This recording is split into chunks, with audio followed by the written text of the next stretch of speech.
अस्सलाम वालेकुम स्टूडेंट्स।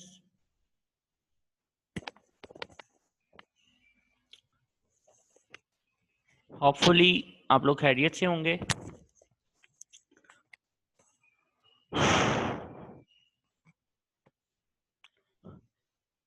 आज हम लोगों ने डिस्कस करना है टाइप्स ऑफ प्लूटेंट्स के बारे में। जो प्लूटेंट्स हैं इसकी टाइप्स कौन कौन सी होती हैं, ठीक है। देखो बेटा, प्लूटेंट्स के बारे में हम लोगों ने कल पढ़ा था कि pollutants are the substances that cause pollution. ये वो सब्सटेंसेस होते हैं जो पोल्यूशन को क्रिएट करते हैं, जो पोल्यूशन की वजह बनते हैं। हम उन्हें प्लूटेंट्स का नाम देंगे।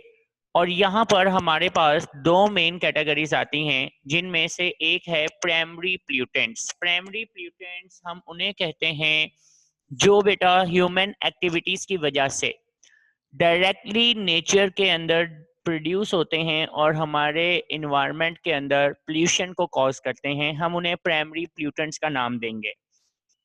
यानी कि प्राइमरी प्लूटेंट्स ये वो हैं जो बेटा ह्यूमन एक्टिविटीज की वजह से डायरेक्टली प्रोड्यूस होंगे।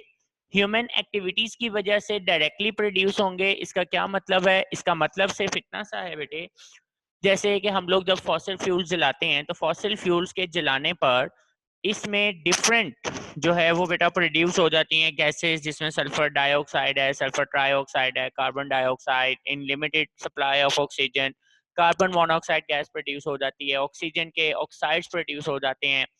तो ये तमाम वो कंपाउंड्स हैं जो कि प्राइमरी प्लूटेंट्स कहलाएंगे। They are known as primary pollutants because they are produced by the directly human activities. ठीक है, ये ह्यूमन एक्टिविटीज की वजह से प्रोड्यूस हुए हैं।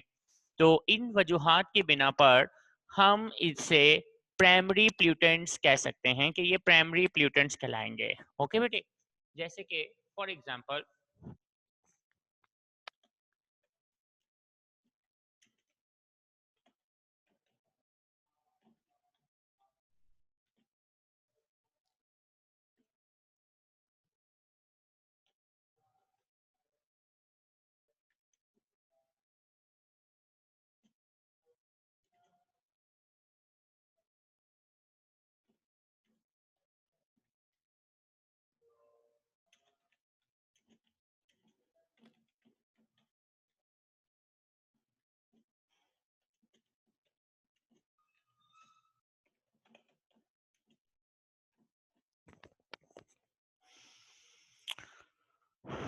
so these are the waste or substances that are produced by the human activities. Human activities यहाँ पर वो क्या कहना चाह रहा है, हम यहाँ human activities को पहले समझने की कोशिश करते हैं कि बेटा यहाँ पर human activities का मतलब क्या होगा। तो देखो बेटा, यहाँ पर जो human activities है बेसिकली हम लोग यहाँ एक ही चीज लेंगे and that is the burning of fossil fuels. ठीक है, यानी बर्निंग ऑफ फॉसिल फ्यूल। अब देखो बेटा, इनको बर्न करने से हमारे पास डिफरेंट टाइप के जो है ना वो कह लो कि गैसेस प्रोड्यूस हो जाती हैं, जिसमें कार्बन के ऑक्साइड शामिल हैं, जैसे कि कार्बन डाइऑक्साइड गैस, इसके अलावा कार्बन मोनोऑक्साइड गैस, इसके अलावा इसमें सल्फर के कंपाउंड शामिल हैं जैसे कि सल्फर डाइऑक्साइड गैस, और इसके अलावा बेटा सल्फर ट्राइऑक्साइड गैस। इसी तरह इसमें नाइट्रोजन के ऑक्साइड्स भी शामिल हैं। नाइट्रोजन के जो ऑक्साइड्स हैं इनमें बेसिकली हम सिंपल लिखते हैं NOx। ठीक है जी, NOx इसे हम कहेंगे। तो NOx का मतलब यहाँ पर क्या चीज होती है, तो NOx यानी कि इसमें NO भी हो सकता है, NO2 भी हो सकता है, NO3 भी हो सकता है। तो ये हमारे पास जो है ना वो NOx कहलाएंगे। इसके अलावा यहाँ पर जो बेटा गैसेस प्रोड्यूस हो रही हैं, ठीक है, इसके अंदर कार्बन के कुछ और भी मौजूद होती हैं चीजें, जैसे कि मीथेन गैस एंड एक्सेट्रा। अब ये वो तमाम चीजें हैं जो ह्यूमन एक्टिविटीज यानी कि बर्निंग ऑफ फ्यूसिल फ्यूल्स के जलने से प्रोड्यूस होते हैं। वो चाहे हम लोग घरों में, इंडस्ट्रीज के अंदर, गाड़ियों के अंदर, इंजन के अंदर, जैसे भी हम उसको जला रहे हैं, तो ये बेटा प्राइमरी प्लूटेंट्स कहलाते हैं। अब प्राइमरी प्लूटेंट से ही हम लोग आगे देखते हैं कि हमें सेकेंडरी प्लूटेंट्स भी मिल जाते हैं। ठीक है जी, अब सेकेंडरी प्लूटेंट्स क्या चीज है?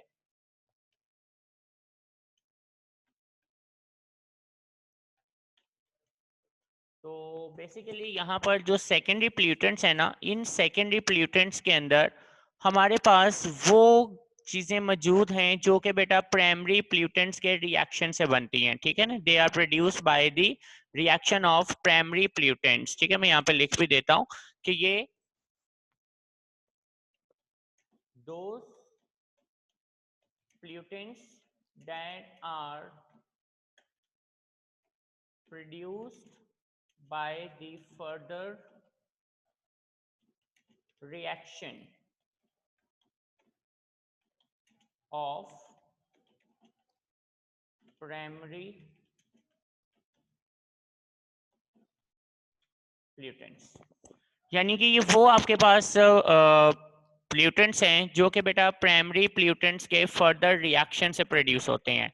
तो these are the pollutants that is produced by the further reaction of primary pollutants. जैसे फॉर एग्जांपल अब वो कैसे रिएक्ट करेंगे, तो देखो बेटा जब ये हवा में जाते हैं ना, तो वी नो डैट के हवा के अंदर जो है ना वो वाटर एग्जिस्ट कर रहा होता है। अब यही गैसेस वाटर के साथ रिएक्ट करके अपने रिस्पेक्टिव एसिड्स भी बना लेते हैं। इसके अलावा यही ऑक्साइड फर्दर रिएक्ट करके मजीद हार्मफुल हो जाते हैं, जैसे कि कार्बन डाइऑक्साइड गैस रिएक्ट करेगा तो कार्बोनिक एसिड बना देंगे, सल्फर ट्राइऑक्साइड गैस रिएक्ट करेगा तो बेटा सल्फ्यूरिक एसिड बना देगा।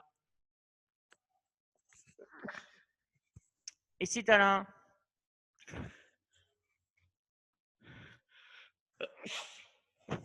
तरह बेटा जो हमारे पास नाइट्रोजन के ऑक्साइड्स हैं, ये भी वाटर के साथ रिएक्ट करके अपने फर्दर एसिड्स कंपाउंड्स प्रोड्यूस कर देते हैं। Definitely they are known as secondary pollutants because they are produced by the further reaction of primary pollutants. Similarly, अगर हम फर्दर इसके ऊपर बात करें तो हमारे पास कुछ और भी कंपाउंड्स हैं जो सेकेंडरी में आ जाते हैं, जैसे कि परऑक्सी एसिटाइल नाइट्रेट, ये डिफरेंट कंपाउंड्स हैं। अब आपकी बुक के ऊपर मैं आता हूँ तो बेटा यहाँ तक तो आपने लिखना है सिंपल, ठीक है जी, प्राइमरी पोल्यूटेंट्स में। सेकेंडरी पोल्यूटेंट्स में ये आपके पास आ जाता है इंक्लूडिंग एग्जांपल्स के secondary pollutants are produced by the various reactions of primary pollutants.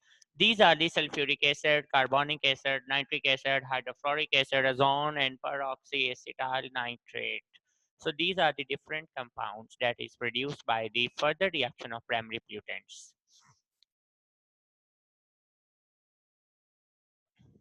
अब हमारे पास शायद ये वाला टॉपिक नहीं था उसमें स्मार्ट सिलेबस में, और आज फिर हम लोग नेक्स्ट जो है वो डिस्कस करने जा रहे हैं, that is green house effect and the global warming. अच्छा बेटा जी, अब हमने पढ़ना है ग्रीन हाउस इफेक्ट, ठीक है ना।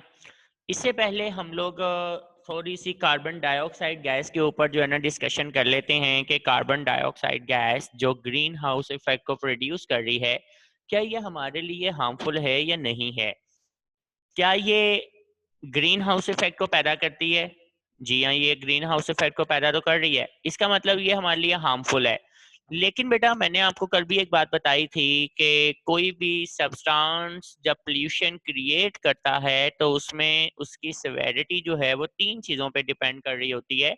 Number 1 it's nature, and number 2 it's concentration, and number 3 persistency.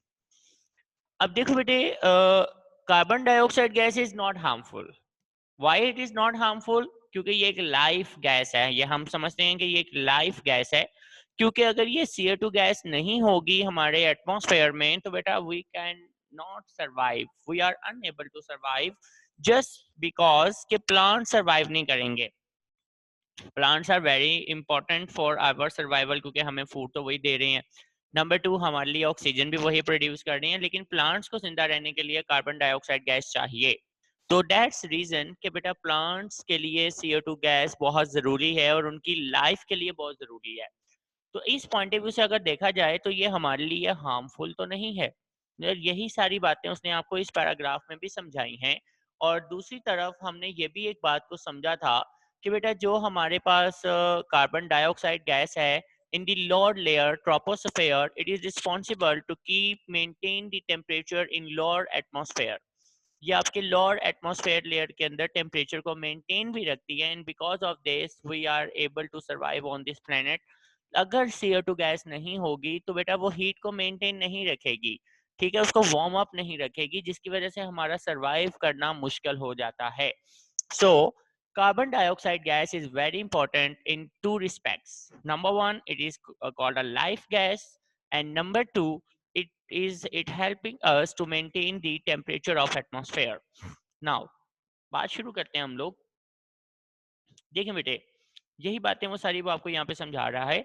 The carbon dioxide gas forms a layer around the earth like an envelope. It allows the heat rays of the sun to pass through it and reach up to earth. These rays are reflected from the earth's surface and go back upper atmosphere. Normal concentration of carbon dioxide gas retains enough heat to keep the atmosphere warm. वो कहते हैं कि भाई अगर ये normal quantity में होगी तो इट इज़ वेरी गुड, क्योंकि ये हमारे एटमॉस्फेयर के टेम्परेचर को मेंटेन रखने में हमें हेल्प करेगी. So the normal concentration of carbon dioxide is necessary and beneficial for keeping the temperature warm, otherwise the earth would have been unhabitable. ठीक है ना.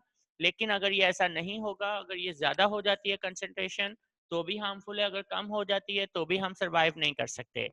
The earth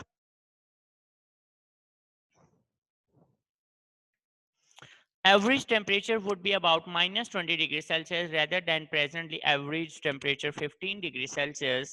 Carbon dioxide is not air pollutant, rather it is essential gas for the plants as oxygen is essential for animals. Plants consume carbon dioxide in photosynthesis process and produce oxygen, while animals use oxygen in respiration and give out carbon dioxide gas. In this way, the natural balance exists between the essential gases are represented here. इस paragraph में